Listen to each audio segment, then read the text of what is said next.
I'm on season 6 of Better Call Saul now, and I'm enjoying. Have you guys seen that Better Call Saul?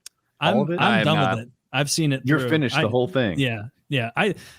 I thought the last seasons actually were better than like I don't remember which one it was in the middle where it was just Chuck over and over and over and over and everything was about Chuck, and I grew to hate Chuck. Not even specifically because of him, but because every time he came on screen, it's like, I already give me a pad and paper. I can write down this script of what's going to be said before it even happens. Like, oh, they're going to bicker at each other. And there will be a couple of side-eyed, snarky lines from Chuck towards Jimmy about how he's not a real attorney. And then Jimmy will talk, and infer or imply rather that like something about their past. And you never loved me. You always just pretended for mom or like enough. So here's the thing. I'm watching a couple shows at the same time right now. One is 1923, which just ended, if I recall. The other is Last of Us and Better Call Saul. Right, that's what I'm watching. Quite the range. Yeah. So in two of those shows, 1923 and The Last of Us, it's moving perhaps too quickly. Right, like the character development, those characters are all so fucking paper thin. One's guy can't lose a fight. You've got the Alex, his wife, who freaking every piece of adventure she can't say no to, and like all the way through these guys. Here's the young one who always makes rash decisions. Here's the old one who does nothing ever but grumble about money, and every character is so fucking paper thin, but shit's moving along in the story.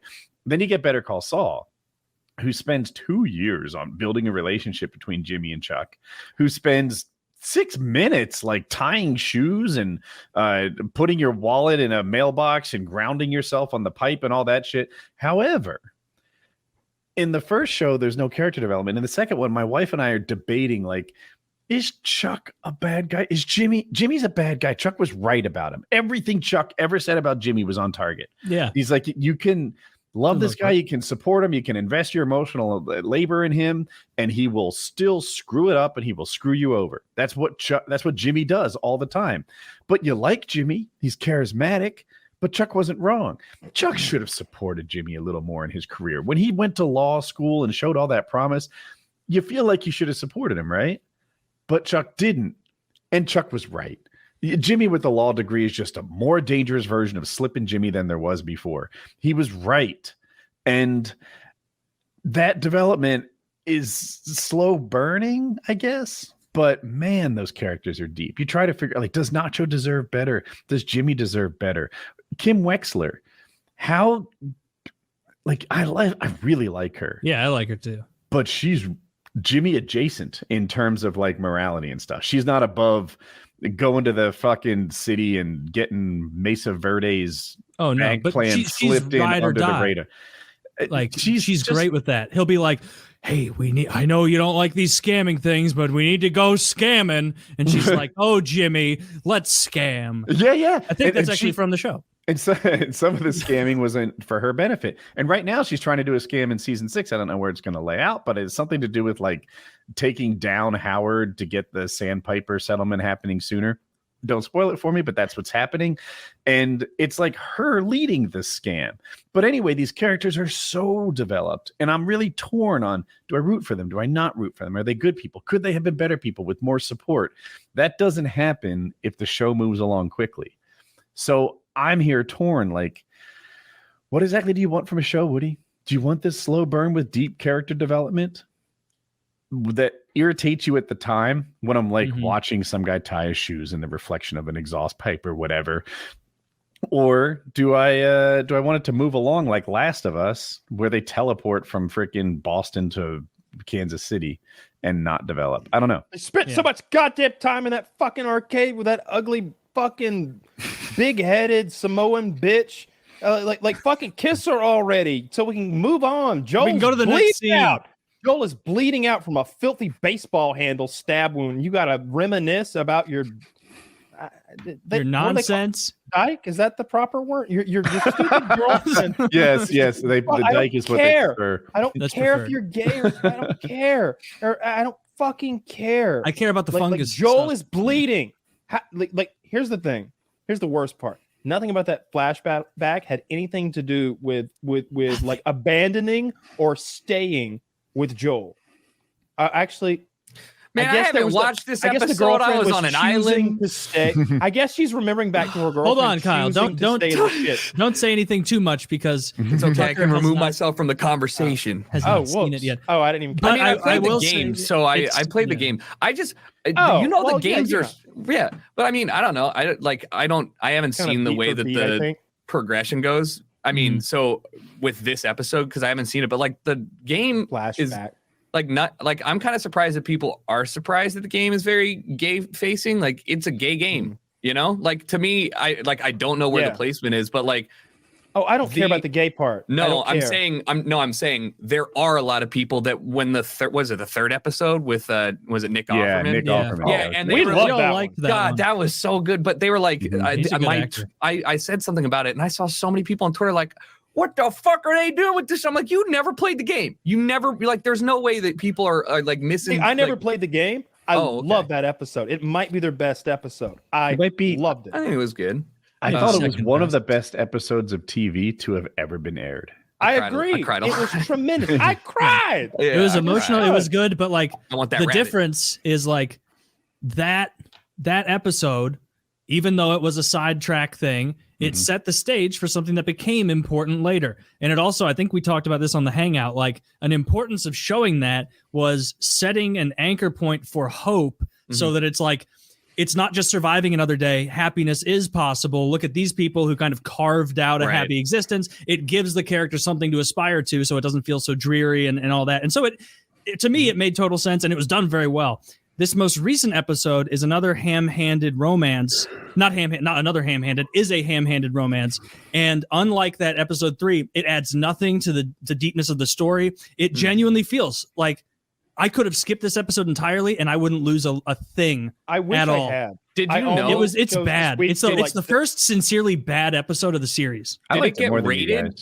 Really? Did it get rated as the bad one? Because I remember that the testers said, I remember reading before the third episode, people were like, all right, just FYI, this is the best episode of the season according to early viewers or whatever. But I don't pay attention to this stuff. So I don't know if this was expectedly to be like a slower episode or it was the main story doesn't progress at all. I would say there are 5 minutes in our current timeline in the 2020s. And then the remaining 45 minutes is spent with an Ellie flashback to the earliest point of her life that we have yet seen. Got it. And her and Fedra and since you haven't seen it, I won't go through a whole spoiler. No, I know. I but know what you're talking it's about. love story like kissy kiss all night. Yeah. I don't care if she's sucking dick or eating pussy. That's not my point. My point is I don't care about her relationship. The only thing that I can even now I'm trying to make that episode matter to her current situation with Joel. I guess there is sort of the idea toward the end of that of someone agreeing to like stay with you instead of leaving. So like a commitment. But man, you spent 45 minutes earning that and we talked about it on PKN extensively, but like how much power was seemingly being wasted in that scene irked me a little bit. If we're in a post-apocalypse, like that was a lot of electricity. I looked up the ratings for the episodes. I was curious. It's the lowest, but still really high. The episodes have been rated. The worst was 96%, and the best was 100. That one was 96% fresh on Rotten Tomatoes. So we'll see how it ages, but that is it's just not a what helpful level of good A you get. Yeah. How many episodes does a season have? Because like I don't mind. Here's the thing. Like I watch through Star Trek: The Next Generation all the time. So that's a like 12%. I can't do math. 15%, right? No, 12. 14 9 would be 13, 9, somewhere around there. 13, roughly 10%. 8, 9, 10, I think it'd be 11%. It'd be 11. Calculate. Just go through the multiplication tables and you get there eventually. I'm fucking stupid. But yeah, that is a lot of episode to use on what you guys are saying is not like a progressive one, especially when Woody, you said that you thought the story was progressing pretty fast for the show. I liked that episode more than other people. I felt like I got a little insight as to what life was like right before she left town, because I didn't play the game. Like to me, there's some insight. They took them 45 minutes to say we used to live in dormitories where we worked out. It was basically all they had to say was. It was essentially a private school. Dude, honestly, went compared to school. Compared to That's what some it of the other was. episodes, it's mind blowing. This is the same show. That's how bad, in my view, this episode was. I like was getting aggravated during it because I'd like pause to I was go checking pee, out. and I'm like, dude, it's 38 minutes in and nothing's happened. That's Nothing how I exciting. felt. I felt aggravated for different reasons when they first went to Kansas City.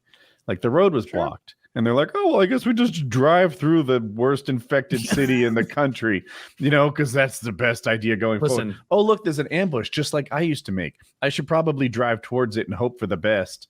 And I'm like, you haven't been mind-blowingly stupid. You've been street smart guy for 4 episodes now, and now you're just so mind-blowingly stupid. I can't get it. Going to Kansas City and then Kyle showing me the lore of the fuck are, and oh, don't worry, all the fungus are harmlessly lurking underground. Yep. And that all ambush, that just like we used to do. Let's head towards it. I particularly struggled with that.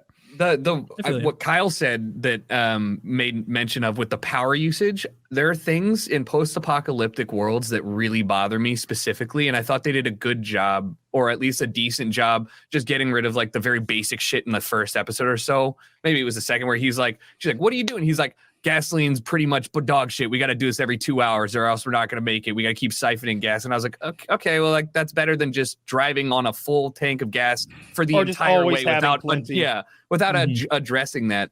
But the power, like amount of power that some of the city is using, like what do you mean by you like tons of lights and shit? And then I don't want to like give too much away on the episode since you haven't seen it, but there's a scene where essentially you won't like it if that bothers you.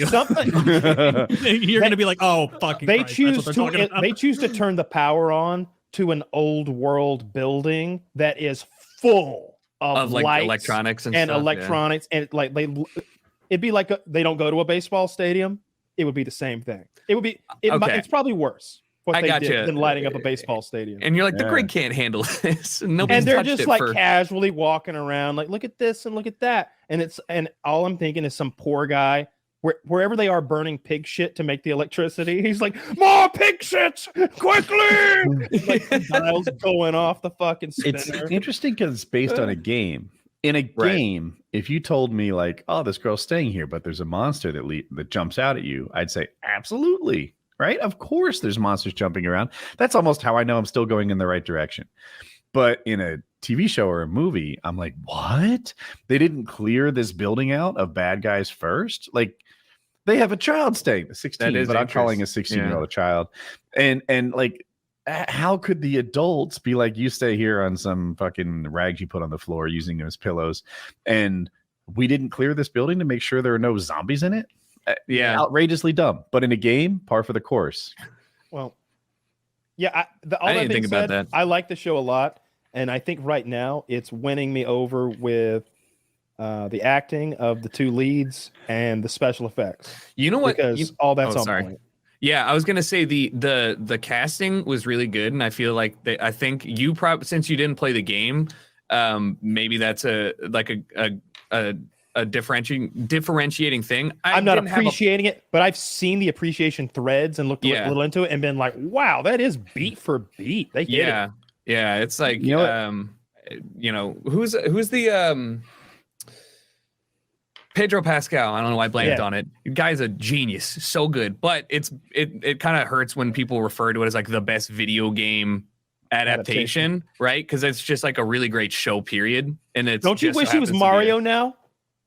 Did you see the Saturday Night Live? That's what I'm talking about. Yeah, it was. I was like, all right, sign me up. This is way better. If they made that movie, I would be 100% down. You just have to play it like for real and take it seriously. When he looked over and was like, "It's a me, Mario," with that like gray hair and like the wrinkles and stuff, it's like, fuck yeah, I never even considered like an old school Mario. Yeah, it was cool like with the old rusty pipe and like beating up Gen Z like turtles or whatever.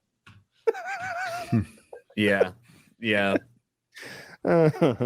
Every now and then SNL does something like that and it ends up being a movie. So fingers crossed that they make a terrible Mario movie, though it seems like they're already well on their way to doing that with Chris Pratt. I don't know if I have the same negative view on. I don't like Chris Pratt as Mario, but Jack Black as Bowser is a really good, like from all the trailers, I'm like, okay, he was a great cast. I feel like he's got that kind of personality that he can kind of carry Bowser. But what the fuck? Like, I really wish that I'm going to see the movie, but it's probably a lot of people are going to say this, but it's going to take me out of the movie when I hear Chris Pratt and I think of like Community. I want an Italian. I want like John Leguizamo or Bob Hoskins. Remember them from the original? Like those guys had those Brooklyn accents that those Italian Brooklyn accents. Like it makes sense. But like I saw some article where Chris Pratt was talking about, where did you find Mario's voice? He's like, well, I worked long and hard and just basically just used my fucking voice for Mario. Is what he did. I've seen the goddamn commercial. I don't care to watch that. Like, that'll be another thing I skip. That I'm not gonna watch. I'll watch Avatar when it comes out, but I'm not like super excited. You haven't seen kind of Avatar? A trash story. It's a trash generic story. Not with even really amazing one special effects. Yeah, I didn't need to see a 3-hour Avatar movie again, but I was forced against my will and a group of people to go, and I did like it more than I thought I would. I still did not think it was that great of a movie, especially for like the amount of hype and budget. And the first one was literally Pocahontas or whatever, right? So yeah, like Fern Gully. Right, yeah. So was it cool? Yes. Did I regret going? Not really, but I don't think given the chance I would ever go and see it again, or like I would have made that choice to do it. So like it's a 3-hour movie, and the practical effects of like somebody had the longest underwater breath holding scene ever recorded, apparently. It was like 8 minutes long, right? Oh, shit. Who fuck? I don't know where. I mean, I can't remember where that scene is because they're all just cartoons, really well animated to me. So, like, you might as well not have done that because I don't see it. Yeah, you know? Yeah, that makes sense. I'll watch it when it comes out, but like it's a little overwhelming that he's gonna like. I think he's making 3 or 4 more. Like, I don't know. He wanted to do 4 more if this one popped off, and I don't know if it did or not. It did. It's like the 3rd biggest movie of all time. Damn it! All right, well, we're gonna get more. It's like the 3rd biggest movie of all time. Like, it keeps bumping up slots every few months. I or weeks or whatever. I read it on Reddit. No, they're definitely coming. And I kind of don't want to avoid the whole thing. It's like you don't want to watch one Harry Potter movie if you're not going to watch all 8 of them or whatever. Maybe I just avoid this fucking Avatar series. Yeah, but is it something I want to file away in my memory warehouse? Kyle, you watch so much media that like I don't understand why you'd be like, you know what, I just can't fit Avatar into my schedule. It's not making the cut. I watch less media than you think. I polish on the same old media. I like complete knowledge of little chunks of media, but You've I'm not always. A lot of movies. I rewatched Once Upon a Time in Hollywood last night. That is my 3rd favorite Quentin Tarantino movie, and it is a fucking. Not the one with Brad Pitt. Yeah, Brad Pitt, Leonardo DiCaprio, fucking great. Love Brad Pitt in that. The first time I ever saw that, I've seen it 3 times now, but the first time I ever saw it when they kicked the door open. Spoiler alerts for those who haven't seen Once Upon a Time in Hollywood. Please click away and go watch the goddamn movie. But when the crazies kick the fucking door in and you realize they're at Brad Pitt's house, not Sharon Tate's house, I was like, yes, yes. I was so happy because I was nervous for Sharon Tate, all pretty and blonde and pregnant up on that hill. And I know that, they like fucking gut everybody with knives. It's a horrible thing that happened to Manson murders. And then when I did not know that it was an alternate reality until that moment. And Brad Pitt starts like him and his dog maul them all to death. And then like when DiCaprio was explaining it to the neighbor, he's like, yeah, fucking crazy hippies on a bum trip or something, man. I don't know. My buddy and his dog, they killed 2 of them. And well, I torched the last one. Torched? How'd you do that? I got a flamethrower in the garage from the 14th of McCluskey. That's right. Still works too. But like him burning that chick alive, I watched it back. I watched it the next night again. Like my dad came over and I watched that movie twice in 2 days. And it's like a 3-hour movie. It's so long. I thought it was pretty good. Like, Taylor, are you going to watch Avatar? I loved it. I have not thought about Avatar since the last time you mentioned it. How's it? Is it still in theaters? It's like the 3rd biggest movie of all time. I think it is still in theaters. No, I didn't have a plan to watch it. It's a little tricky because prices go up. So when you talk about sales, like modern movies get to win, but it's the third highest grossing movie of all time. That's saying I didn't even think about that as like a sales metric of money, of dollar amount figure, and not ticket sales, because I feel like Titanic would just still dick down everybody. Baby. Or like even or even if you did it by like population percentage of people. You ever seen Gone with the Wind? No. You cannot sit through that shit. It's like trying. Terrible. You want to be nostalgic and anytime I try to be a little too refined for my own like good, or like oh, I bet I've got a good palate. Like I don't know. I love caviar. I like oysters, but I know I don't have the fucking palate to eat those goddamn duck embryos or something like that. Oh yeah. It's like that. I have that nostalgia for like the original series of Star Trek with Kirk and Spock. Dude, you can't go back and watch that goofy ass shit. It's horrific. It's like that with a lot of things. I can't. Dude, I can't you were right on the money with Gone with the Wind as the most tickets of all time. 202 million. Second place is Star Wars: A New Hope with 178 million, and then Sound of Music, E.T., Titanic, 10 Commandments. I mean, and also just even thinking about Can I see your source? Because I'm just curious if it includes news. It's just called Box Office Mojo. Let me link it. I trust that. Sounds legitimate. Yeah. The leaders in cinema news. I know them a little bit, and they update. I was wondering if, like, maybe he found something from 4 years ago. I don't know. It just says by adjusted gross as of March 2nd. Oh, that's the part I wanted. As of March 2nd. So this is like a really good source. $1.85 billion. If you were like, these are the most ticket sales, but it was a 5-year-old source, I'd be like, Marvel's been making noise, you know. Yeah, so the Avengers Endgame didn't even break 100 million tickets. That's pathetic. I think Marvel's on the slide down. I think I mean clearly we're on the backside of like, I don't know, like the story. God, I fucking hate superhero movies so much. Can we? I don't like them either. You're already there. Good. Yeah, I'm so glad it's ending. I was one of the bigger superhero movie advocates. Like I was the frickin' whatever child who with lack of taste.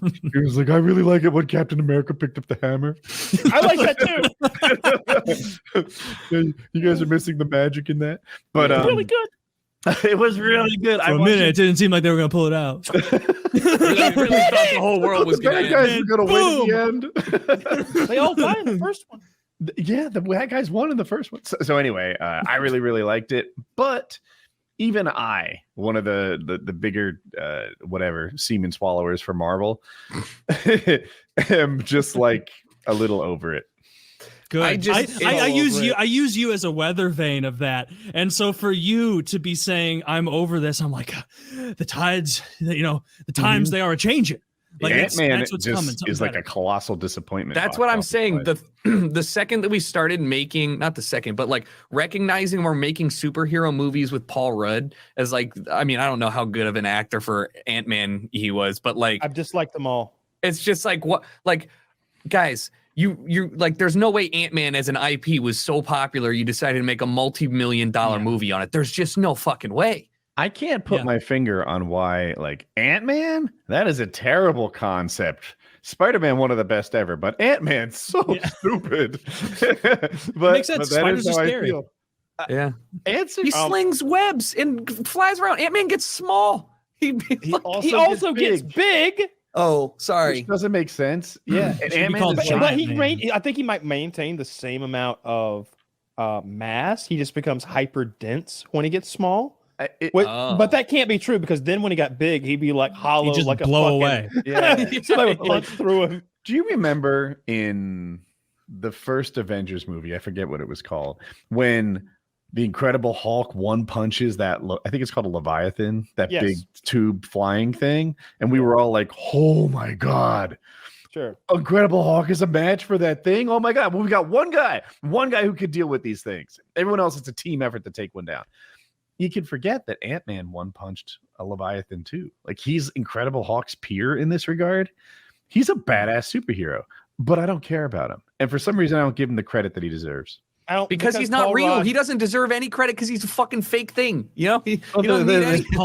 in that regard, they're all peers. In that regard, they are all. No, this the will shock you. They problem are for me is Paul pretending. Yeah, it's really just LARPing at this point. Honestly, it's quite sad. They're So I professional watched the- pretend players. I watched the first two Ant-Man movies both on flights. I think like That's where you see the best movies. Otherwise I wouldn't have Yeah. caught them. I wouldn't have watched them.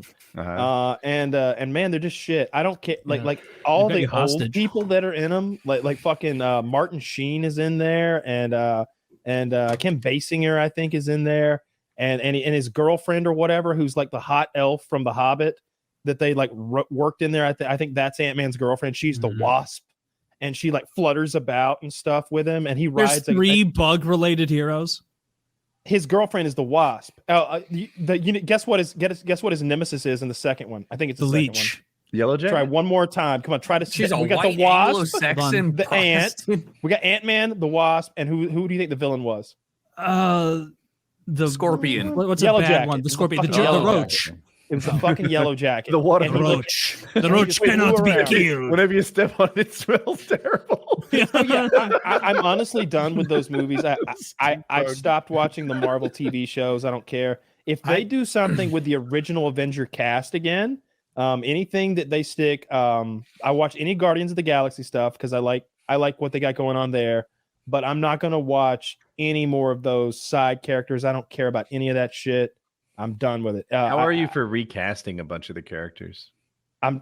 You'd have to cast someone that I in particular liked. I'm not going to go in there and be like, well, let's see if this person I've never heard of can do it. I'm not going to deal with that either. I'm not going to go watch that or buy that or watch it for free. Zach said the new movie kills the rest of the originals from what they have said. Does he mean he kills the characters or the movie? Timeline. He's probably fucking up the timeline in the new movie and messing with the canon in some way because he goes down to like the subatomic. Look, we're not going to go into the nitty gritty of how Ant-Man works, but Please do. But fuck you. No, dude, that's just a chance for me to. You keep going till something's retarded, and I'll joke about it. Yeah, well, you know, I don't Taylor, understand you remember that it, but he Tennessee gets cop, so Megan small, Hale? He gets into the quantum realm, and then that starts impacting time for reasons I don't understand. And Time dilation. That's one of Ant-Man's superpowers. Wow. So he's kind of like a deity and he should really be killed because that's way too much power to have. Ant-Man is Many the have only tried. reason that they won in the second movie, and we're not going to talk about the shit anymore. That The is answer embarrassing to for the the rest of question the is team. yes, I'm burnt out on Marvel, and I don't want to talk about it anymore. I'm back on Star Trek. I'm back on to Star Trek full time. You know what I'm getting burned on fast? Westerns. I asked for Westerns for a decade. Yellowstone came and just got so fucking stupid. It is a Glad I didn't start it then. soap opera for Jeez. dumb people that I'm somewhat addicted to. and everything is lame.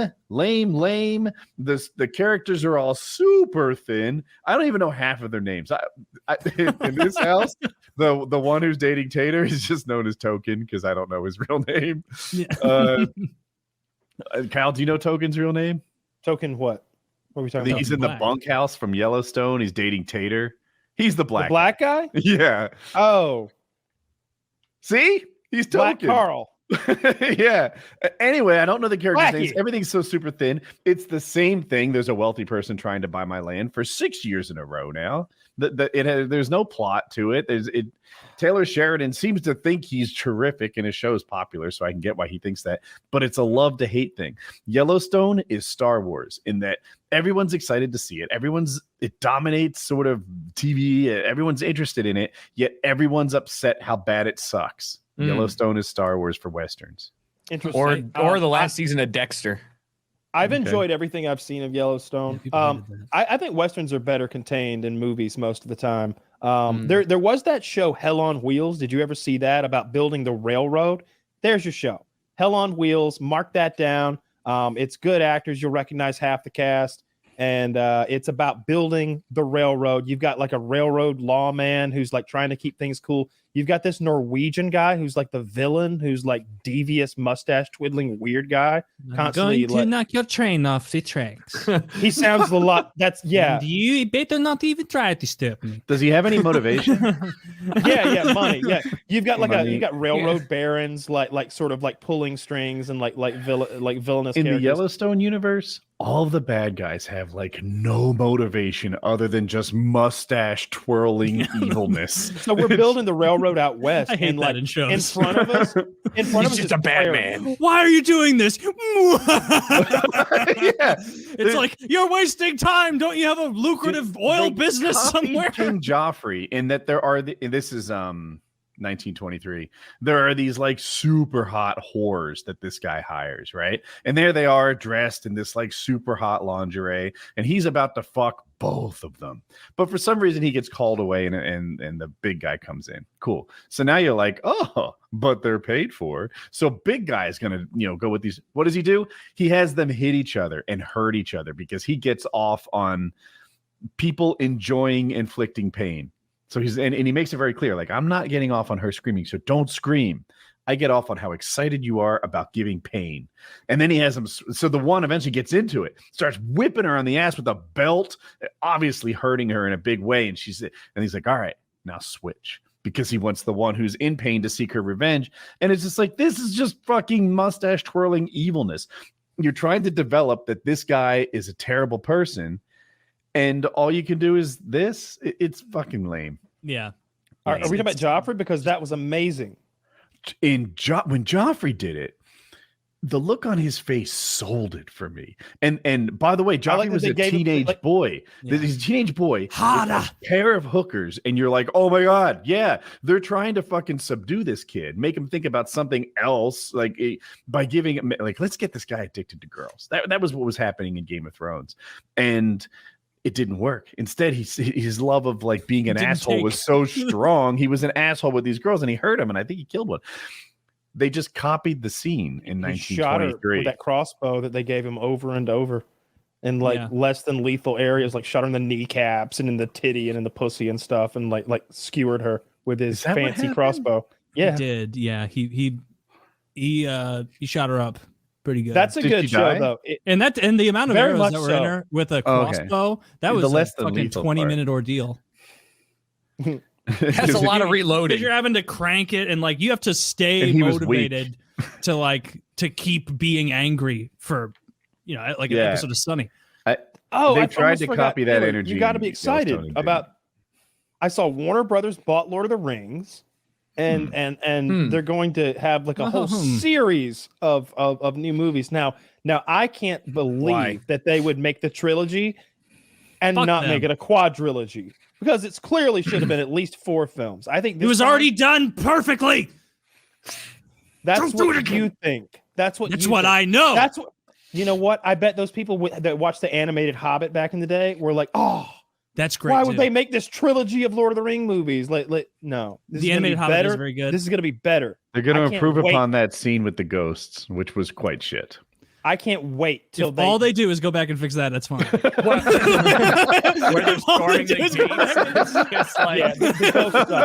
All right, fucking check. Taylor is a multi-billionaire. That's what he's gonna do. Buy all the hockey teams and fix that scene. Buy all the hockey teams, and it's like, so you want to make a new Lord of the Rings? It's like everyone's 20 years older. It's like money is no object. Like, whatever must be done, just make sure that. What do we do with Gandalf? Those guys who had themselves pledged to the rightful king of Gondor. We got to fucking make them not look so green and soupy. Oh, they're rolling over the Mumakil. Yeah. So I saw them. I didn't see them. I saw a picture of them. I guess there was a con here in Atlanta the other day, and a friend of mine went to it and got their picture taken with like all of the hobbits, and I think Danny DeVito. I love that he's thrown in there. All of the hobbits. I'm like 95% sure. I didn't want to like save somebody's like picture because but anyway, it was like all the hobbits and my friend, and then Danny DeVito. It was hilarious. Like I feel like he saw hobbits and was like, makes sense, and like just fit it in. I could be wrong. Yeah. But I was looking at all of them and they all look pretty old. But here's the thing: with a little makeup, digital de-aging, which is how you got which is what they do to Tom Cruise, you could make a new do that to Tom Cruise? They do it to everybody. And Robert Yeah, De Niro it's in so- The Irishman, it's terrible. Like It's you ever so go on your obvious. phone and like slide their skin hands. smoothing to the Yeah. max? They have that, but on the opposite end of that editing session, they are smoothing out his older folk. Don't offend anyone who might be listening. Yeah, Or careful. here. I'm Tread right here. lightly. Yeah, their skin can get a Our little AARP weird. audience. Like when you like twist Little- your torso, like older skin does kind of a wrinkly, stretchy thing. You know how like a balloon does. Yes. Yeah.